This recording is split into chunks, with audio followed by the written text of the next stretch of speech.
ओम गुरुर्ब्रह्मा गुरुर्विष्णु गुरुर्देवो महेश्वराय गुरुर्साक्षात् परम ब्रह्म तस्मै श्री गुरुवे नमः। ओम शांति शांति शांति। नमस्कार, दिस इज डॉक्टर प्रदीप योगी। आज हम एक ऐसी शख्सियत के साथ हैं, एक ऐसे विभूति कह सकते हैं, भारत की महान विभूतियों में इनका नाम आता है। योग के क्षेत्र में जिन्होंने बचपन से ही एक सीखने की शुरुआत की, अर्थात 4 वर्ष की उम्र से ही यम नियमों का पालन उनके माता पिता ने कराना शुरू किया। धीरे धीरे आसनों की तरफ बढ़े और अध्यात्म की तरफ बढ़ते चले गए।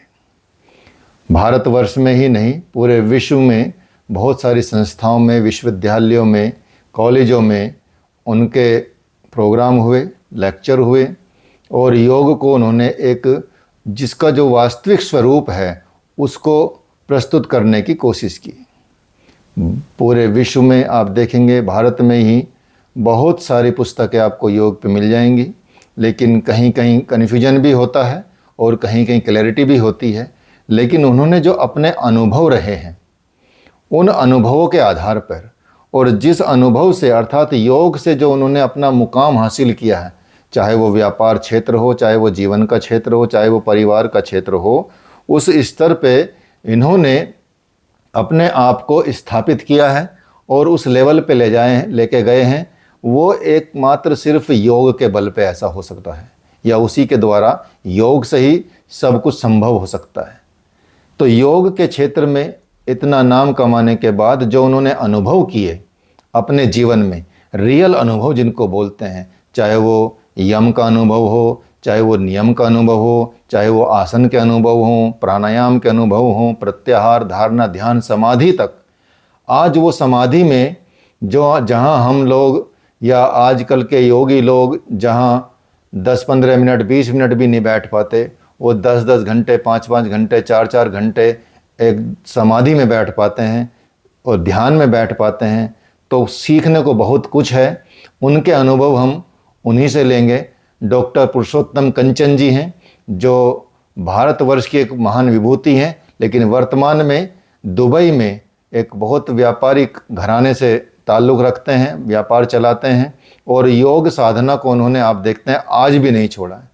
और इसलिए समाज को कुछ मिल सके उनके विचारों से, उनकी बातों से और उनके अनुभव से, और किसी का कल्याण हो सके, मनुष्य का कल्याण करना ही एकमात्र लक्ष्य होता है। और उसी के लिए ये हमारे साथ हैं डॉक्टर साहब। तो नमस्कार डॉक्टर साहब, आपका बहुत बहुत स्वागत है। आप सब लोगों को भी मेरा नमस्कार। आपके अनुभव हमारे श्रोताओं को, जो भी आपका अनुभव जानना चाहते हैं और संसार का भला करने के लिए आपके अनुभव हमको कुछ शेयर कीजिए। जरूर।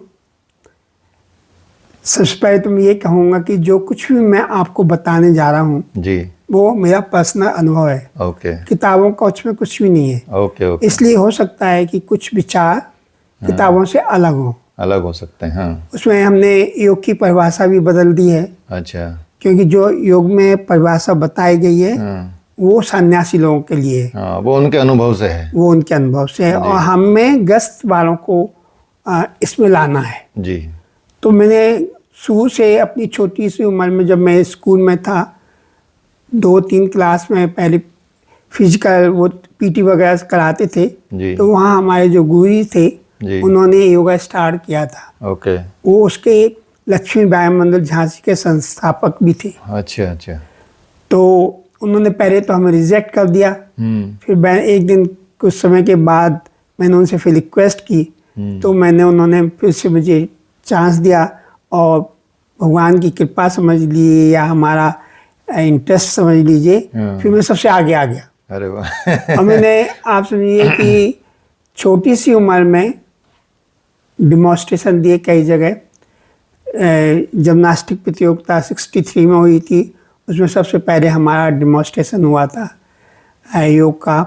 तो इस तरह फिर स्कूलों में, कॉलेजों में, और मैंने बड़ी छोटी उम्र से ही योग को सिखाना भी चालू किया था। अच्छा, सिखाना भी शुरू कर दिया था। हाँ। ओके।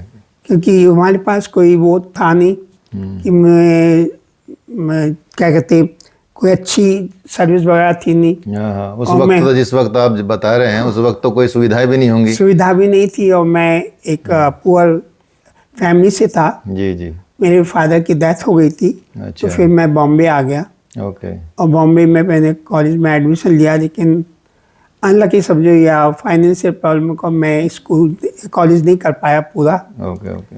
तब फिर एक दिन अचानक ऐसे ही हुआ कि कहीं गए थे तो वहाँ कश्मीरी फैमिली थी। अच्छा बात बात में उन्होंने कहा कि मुझे डॉक्टर ने कहा कि योग करना है, अच्छा। क्योंकि वो बीमार थी, हम्म। उनको सुबह उठती थी स्वेलिंग आती थी वो। अच्छा तो इतना मेरे मुंह से निकल गया कि अरे योग तो मुझे आता है, मैं आपको सिखा दूंगी। अच्छा अच्छा। और मैंने वो योग 73 से उनको टीच करना स्टार्ट किया। अच्छा। और जब शुरू किया उनको 1973। हाँ तब तक तो हमारा जन्म भी नहीं हुआ था। हाँ 20-21 साल की यही उम्र थी उस समय।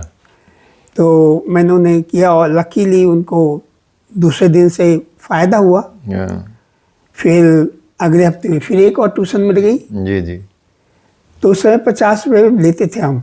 हाँ, फिर दूसरे हफ्ते में दूसरी मिल गई एक ट्यूशन कि नहीं नहीं मुझे भी सीखना है। हाँ, और तीसरे हफ्ते में जो दूसरी ट्यूशन थी बोली मेरी भाभी को भी योग सीखना है, तो अच्छा। आप जाएंगे?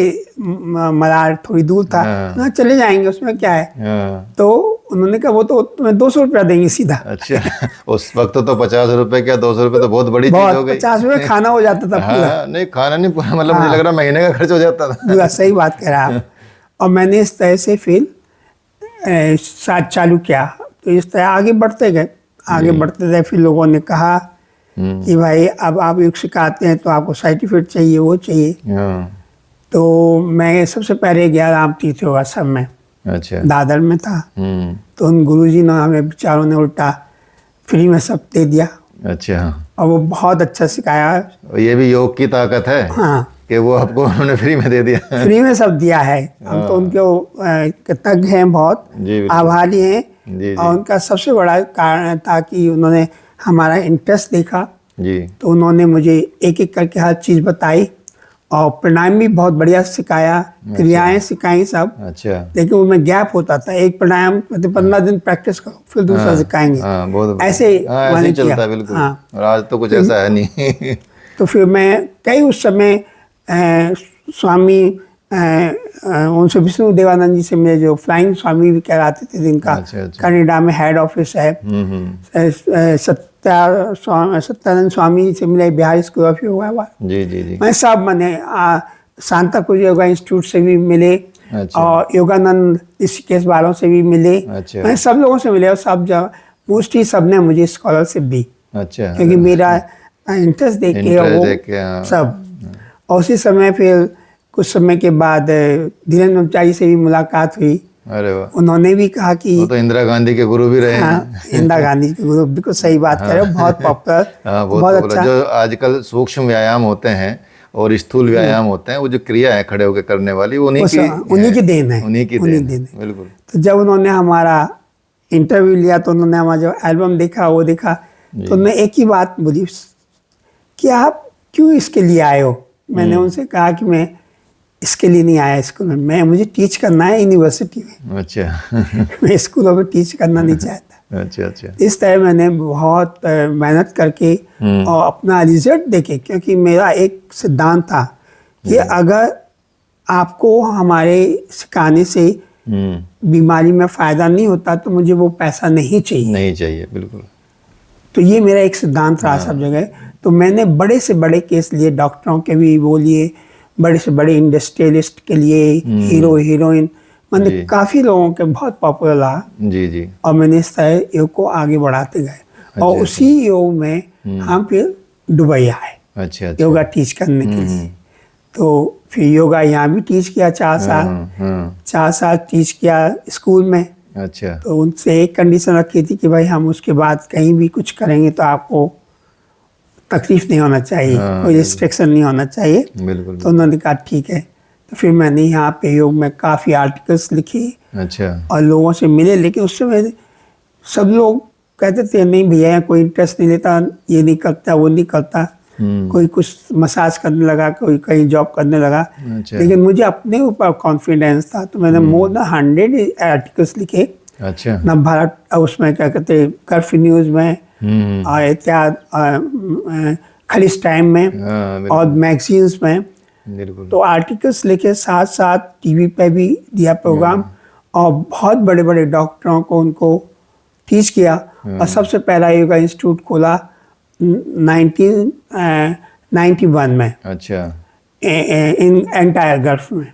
अच्छा। उसमें भी बहुत पॉपुलैरिटी मिली, और साथ साथ उसके फिर योगा हमारी हॉबी थी, कुछ पैसा कमाने का तो था नहीं, पैशन था मतलब। पैशन था शुरू से ही।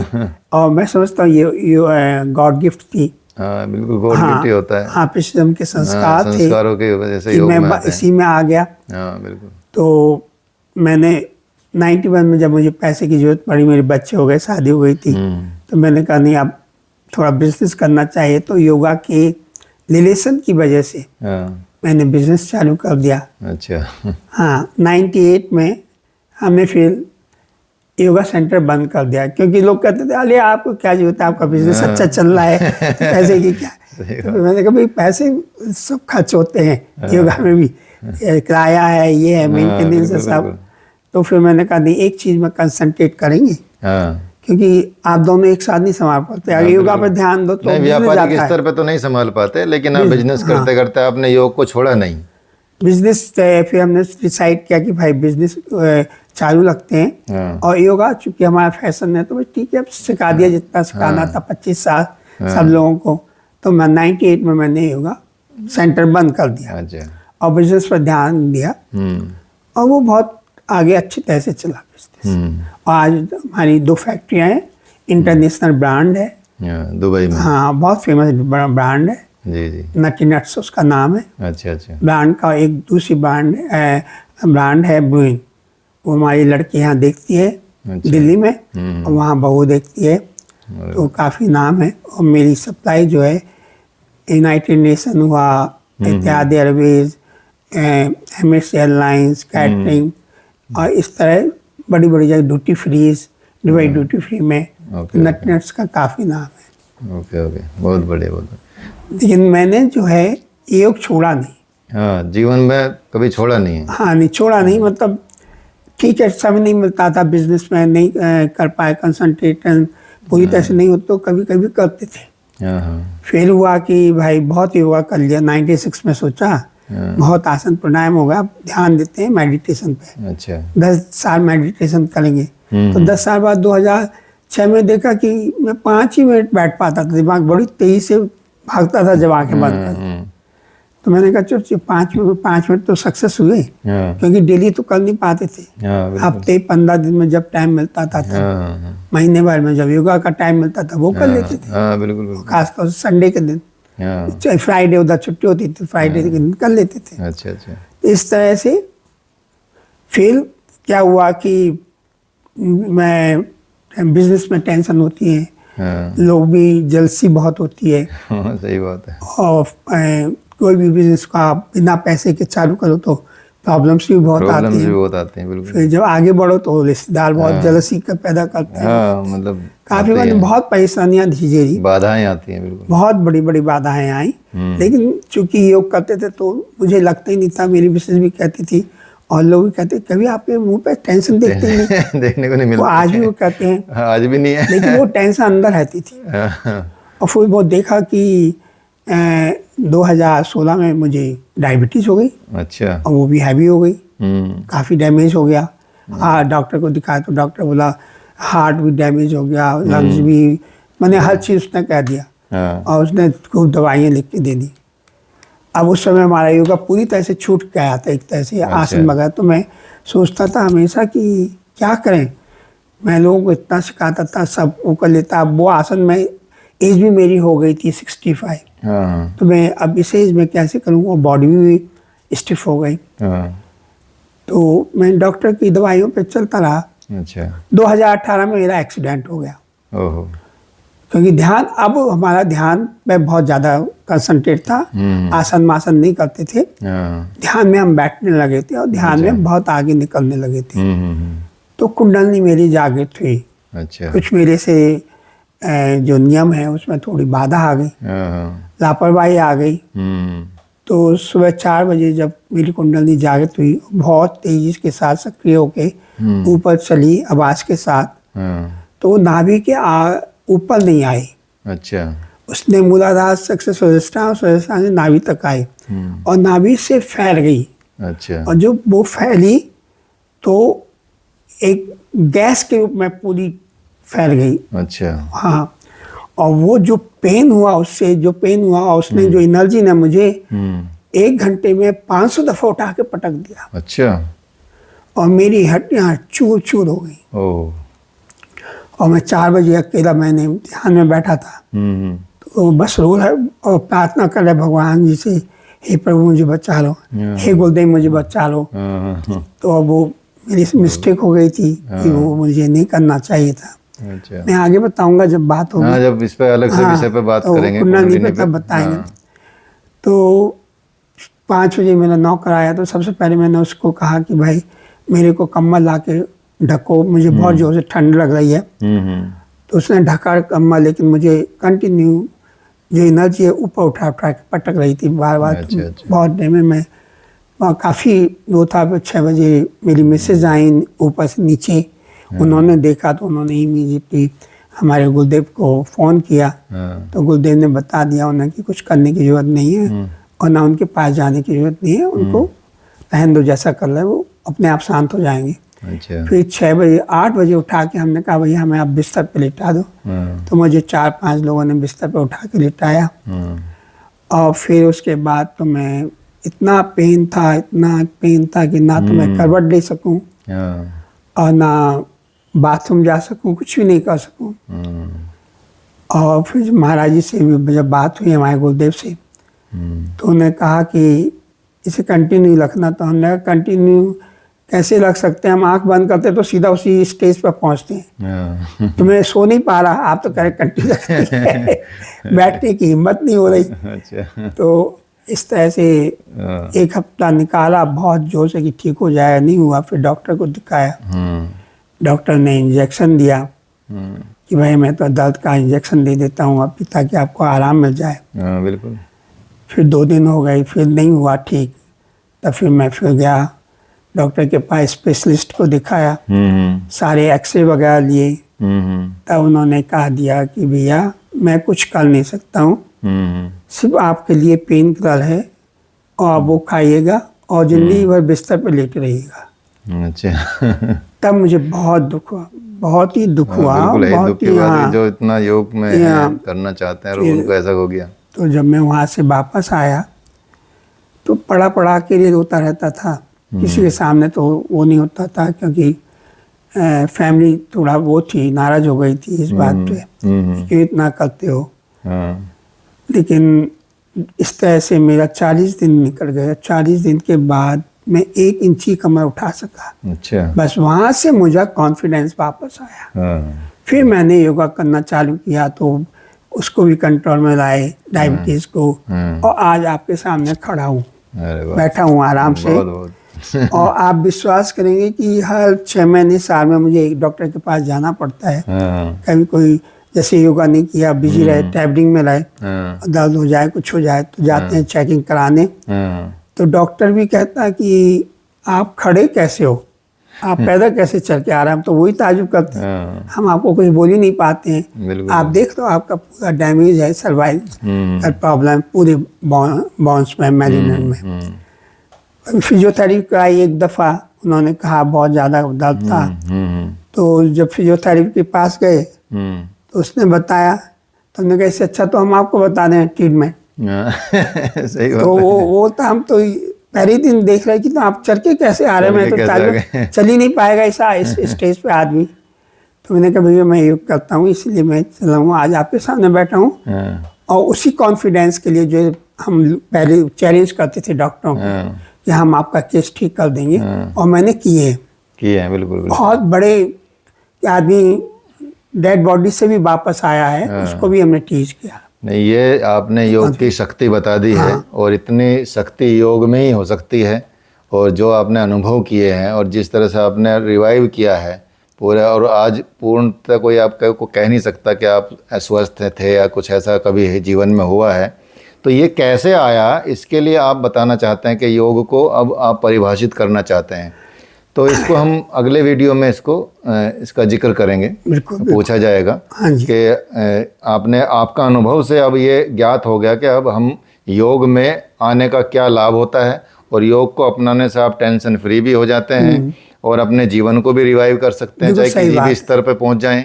और इसमें गुरु का भी सानिध्य बहुत आवश्यक होता है, गुरु का होना अति आवश्यक होता है, ये भी आपने महत्व बताया।